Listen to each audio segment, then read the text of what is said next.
Hello everyone. Class 8 NCERT की भारत एक खोज जो कि जवाहरलाल नेहरू द्वारा जी लिखे थे 1944 में। इन्होंने अहमदनगर के किले में इसको प्रारंभ किया था, इसको लिखा था। तो उसके हम लोग चैप्टर नंबर 2 कंप्लीट कर चुके हैं। अब चैप्टर नंबर 3 स्टार्ट किया है, जिसमें हम लोगों ने क्या किया, पहले सिंधु घाटी सभ्यता देखा, फिर भारत में आर्य किस प्रकार आए हैं, फिर उसके बाद हम लोगों ने प्राचीनतम अभिलेख, धर्म ग्रंथ और पुराण के बारे में पढ़ा। अब हम लोग देखते हैं, जब वेदों की बात हुई है, पुराण की, धर्म ग्रंथों की, तो अब उसमें सबसे पहले हम देखते हैं वेद। तो वेद की स्टडी करते हैं कि बहुत से हिंदू वेदों को प्रकाशित धर्म ग्रंथ भी मानते हैं। हिंदू वेदों को प्रकाशित जो होते हैं वो क्या कहते हैं, धर्म ग्रंथ मानते हैं।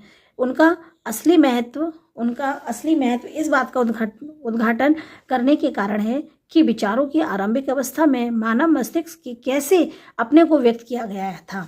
वह मस्तिष्क सचमुच कितना अद्भुत होगा कि वेद की उत्पत्ति विद धातु से हुई है। इसका अर्थ होता है जानना। अतः वेद का सीधा साधा अर्थ है अपने समय के ज्ञान का संग्रह। अपने समय के ज्ञान का संग्रह।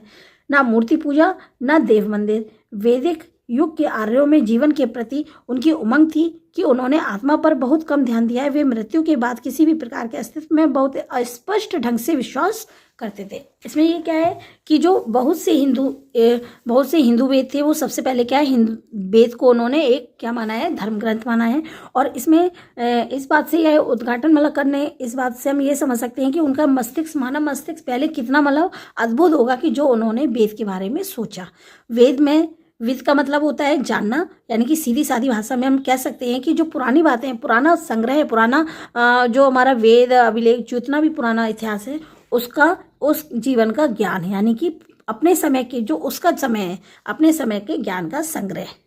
वेद का मतलब है अपने समय के ज्ञान का संग्रह करना। उसमें लोगों ने ना मूर्ति पूजा पर, ना देव मंदिर पर, और मरने के बाद आत्मा, परमात्मा क्या होता है, उस चीज़ को नकारते हुए, उस पर उन्होंने क्या नकारते हुए उस पर अविश्वास प्रकट किया, यानी कि स्पष्ट ढंग से उसको विश्वास करते थे कि इसमें कुछ नहीं है, जो भी है आपका यही है, मरने के बाद परलोक कुछ नहीं है। मानव जाति की पहली पुस्तक है। इसमें हमें मानव मन के सबसे आरंभिक उद्गम भी मिलते हैं। काव्य प्रभाव, जो कि आपको पता है, काव्य और गद्य पढ़ाया था आपको पहले, तो काव्य प्रभाव मिलता है। और उसकी प्रकृति इतनी सौंदर्य और रहस्य के प्रति हास्यपद भी मिलता है। इसके अलावा हमें मनुष्य के उन साहसिक कारनामों का भी रिकॉर्ड उसमें मिलता है कि उस समय लोगों ने कितने साहसिक कार्य किए होंगे, साहस भरे कार्य किए होंगे, जो लंबे समय पहले किए गए। यहीं से भारत में एक ऐसी तलाश आरंभ हुई जो कि उसके बाद कभी समाप्त नहीं हुई। और इस वेद के बाद जो सबसे बड़ा था हमारा ऋग्वेद, यहीं से भारत की एक लंबी तलाश शुरू हुई है जो अभी तक कंटिन्यू है, जो समाप्त नहीं हुई है। सभ्यता के उषा काल में ही प्रबल और सहज कल्पना से संपन्न लोग जीवन में छिपे हुए अनंत रहस्यों को जानने के लिए सजग हुए।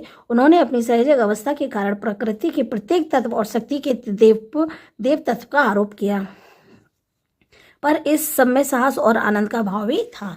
सभ्यता के उषा काल यानी कि जब सूरज निकलता है उस समय जो एक लालामी होती है सूरज के, उसमें उस समय की बात कर रहे हैं कि वह बहुत प्रबल और सहज उसको कल्पना किया, और उसमें जो कुछ छुपे हुए रहस्य थे, रहस्यों को भी जानने के लिए उत्सुक हुए, और उसको किस तरीके से देव तत्व और शक्ति के देव तत्व का आरोप किया, और इस बात पे उन्हें बहुत ही आनंद आया। बहुत से पश्चिम लेखकों ने इस ख्याल को भी बढ़ावा दिया कि भारतीय लोग परलोक परायण हैं, यानी कि बहुत से लोग जो पश्चिम लेखक थे उन्होंने ये भी बताया कि जो भारतीय लोग थे सिर्फ क्या थे, परलोक परायण थे, यानी कि वो जानते थे कि मरने के बाद परलोक जाना है, मरने के बाद परलोक जाना है। एक यानी कि एक ये जीवन जिसमें आप जी रहे हो, और एक दूसरा मरने के बाद भी एक जीवन होता है। ये भारतीय हिंदू के लोगों में इन्होंने ख्याल को बढ़ाया। किसने? पश्चिम लेखकों ने हिंदुओं के ख्याल को बढ़ाया। मैं समझता हूँ कि कौन समझते हैं ये? जवाहरलाल नेहरू जी समझते हैं कि हर देश के निर्धन और अभागे लोग एक हद तक परलोक में विश्वास करने लगते हैं। वो जानते हैं जो गरीब होते हैं वो एक हद तक, यानी कि वो इस पे विश्वास करने लगते हैं कि एक ये जीवन है हमारा, गरीबी है, कहते हैं कि इसको जी लेते हैं, फिर बाद में मरने के बाद तो हमें परलोक जाना ही है, एक वो जीवन है, उस पर विश्वास करने लगते हैं। क्योंकि यही बात गुलाम देशों के लोगों पर लागू होती है। गुलाम देश यानी कि जो अंग्रेजों के गुलाम होते हैं, जैसे कि भारत देश। हमें भारत में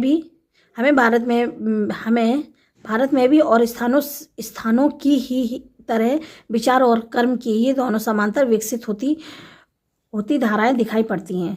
एक जो जीवन को स्वीकार करती है और दूसरी जो जिंदगी से बचकर निकल जाना चाहती है। अलग अलग युगों में कभी बल एक पर होता था तो कभी दूसरे पर, यानी कि कभी कभी ज़्यादा लोग जैसे हो गए, उन्होंने कहा वो परलोक को मानने वाले होते तो उनका बल भारी हो जाता था, और जो परलोक को नहीं मानते थे कि मरने के बाद भी कोई जीवन होता है तो वो एक तरफ हो जाते थे। परंतु इसका निश्चय है कि वैदिक संस्कृति की मूल पृष्ठभूमि परलोकी पर या इस विश्व को निरर्थक मानने वाली नहीं थी, लेकिन परंतु यह निश्चित था कि जो वैदिक संस्कृति थी वो परलोक को नहीं मानती थी, वो परलोक को नहीं मानती थी। इसमें क्या है, इस विश्व को निरर्थक मानने वाली थी, यानी कि वो जी कहती थी जो कुछ भी है सब यही है, इसके बाद और कुछ भी नहीं है। जब भी भारत की सभ्यता में बाहर आई, यानी कि ऐसे हर दौर में जीवन की प्रकृति में लोगों ने गहरा रस लिया। बहुत अच्छा लगा, मतलब जब वो खुशियाँ आती हैं और जब आई तो उन्होंने बहुत अच्छे से आनंद लिया उसे। और ऐसे ही युग में कला, संस्कृति, साहित्य, साथ ही गाना, नाच, कला आदि चित्रकला में भी इनका विकास हुआ। इस बात को ग्रहण करना मुमकिन नहीं है कि कोई संस्कृति या जीवन दृष्टि इतना आधार परलौकिकता हो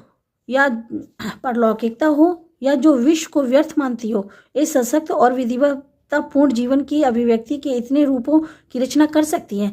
मतलब वो ये कहते हैं कि जो परलोक को मानती है कि बस यही जीवन है और इसके बाद मरने के बाद दूसरा जीवन है, हमें परलोक जाना है, तो क्या वो अपने में इतना डेवलप कर सकती है कि नाच, गाना, संगीत, कला, साहित्य, रंगमंच, इन सबको डेवलप करे?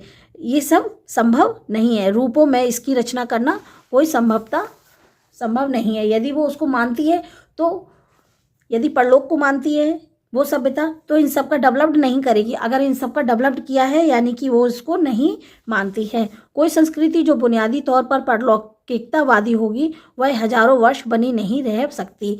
अब उनका मानना है कि जो परलौकिकतावादी सभ्यता होती है वो इतने लंबे समय तक नहीं रह सकते, क्योंकि जो मानता है कि जिंदगी में ये है, उसके बाद मरने के बाद दूसरी जिंदगी है, यानी हमें परलोक जाना है, तो वो इन सब की मेहनत करना, अपना डेवलप करना, नई नई चीज़ों की खोज करना वो कभी नहीं करेगी।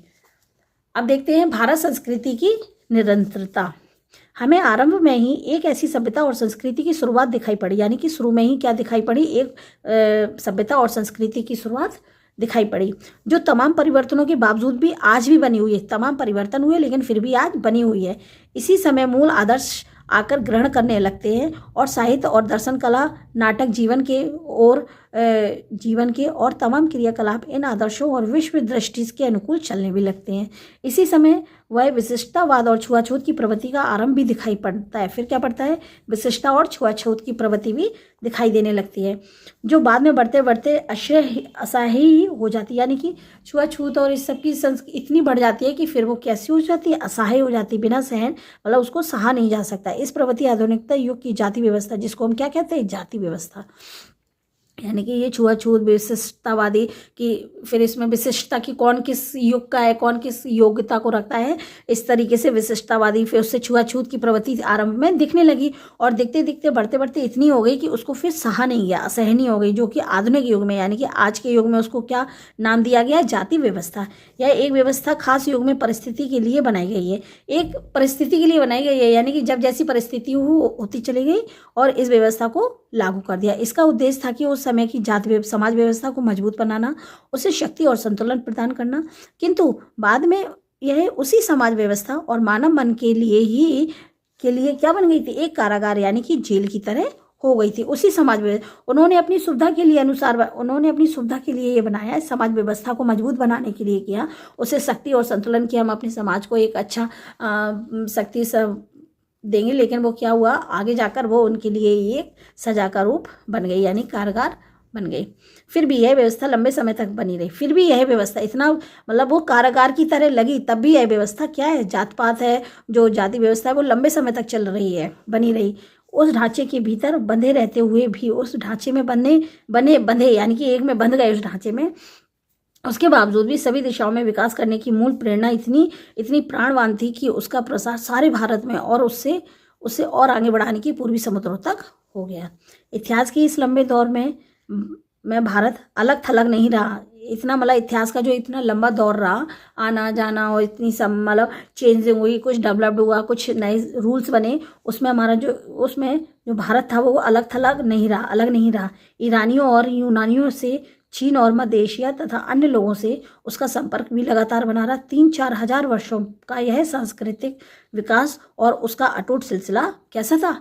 अद्भुत था। उसका सिलसिला अद्भुत था। तो ये भारतीय संस्कृति की निरंतरता टॉपिक के साथ ही हमारा आज का वीडियो यहीं समाप्त होता है। मिलते हैं हम लोग नए टॉपिक के साथ नए वीडियो में। तब तक के लिए बाय, टेक केयर।